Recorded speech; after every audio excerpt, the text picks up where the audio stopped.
Once Butch had rolled up around 3 in the morning and found the old fellow in his office, 2 bottles into a case of wine. Fibber would hook him up. He'd better. The shakes were back with a vengeance, so much so that Butch grabbed the wheel at 10 and 2 like a student driver. In an hour or so, he'd be right as rain, floating on air, dancing the hokey-pokey. But getting from here to there would be tough. There was no getting around it. He imagined himself splayed out in the truck bed, staring upward, all his worries washed away in the church of the summer sky. But not if I'm shaking like a goddamn pussy. The scent of approaching rain was heavy in the air as he rolled down Main Street, passing Eklund's Pharmacy and the burned-out remains of Charburger Castle. The humidity was high, warning of an impending downpour. Butch hoped it held off until he had finished his business. The flickering Fibber's sign blinked out as he approached. "Oh, come on," Butch spat. He pulled over in front of the store, cut the engine, and jumped from the truck, clipping the side of his tongue with his teeth in the process. Shit. Fibber's sported big glass windows in front and on one side, allowing for better viewing of its liquid treasures.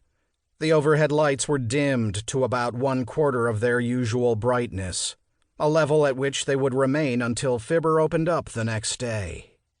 Butch gave the door a yank and was surprised when it swung open. A loud bling sounded from within, followed by a yelp. "We're closed!" A scrawny young man in a Corona t-shirt bounded out of the darkness and stalked toward the door. He waved both hands in front of him as he approached, as if warding off evil spirits. "Where's Fibber?" Butch asked. "Hospital. Broke his ankle." The young man grabbed the door handle opposite the one Butch feverishly clutched. "You mind?" Butch licked his lips. "See, he usually lets me... I'm a regular, comprende? Then you know we close at 12. "Oh, come on." Butch felt heat rise up from his gut, felt his face go flush. He rattled the door, rattling the young man's arm as well. "Come on." The young man took a step back. "Dude, I'm just part-time. I don't need this hassle."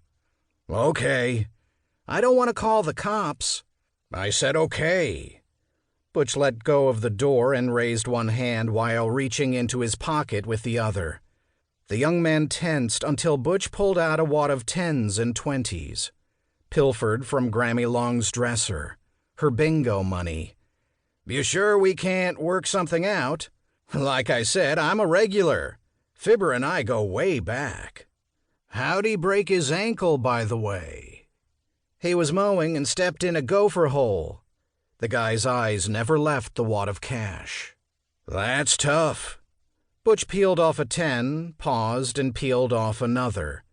His hands had suddenly become remarkably steady. "What'll $20 get me?" "Lot less than 30. "30? You don't like it?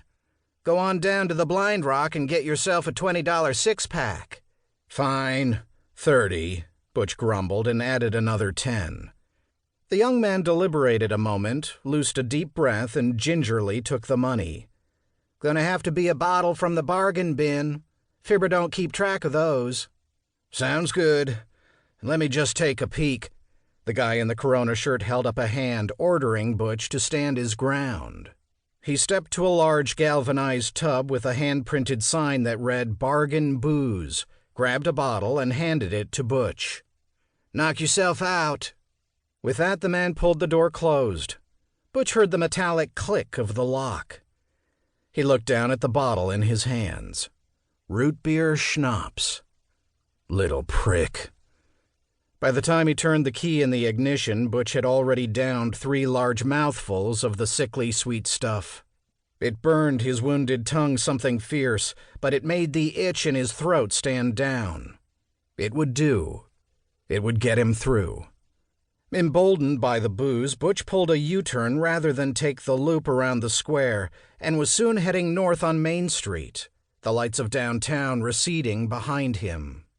He took another long draw of schnapps and swallowed fast, willing himself to empty the bottle before...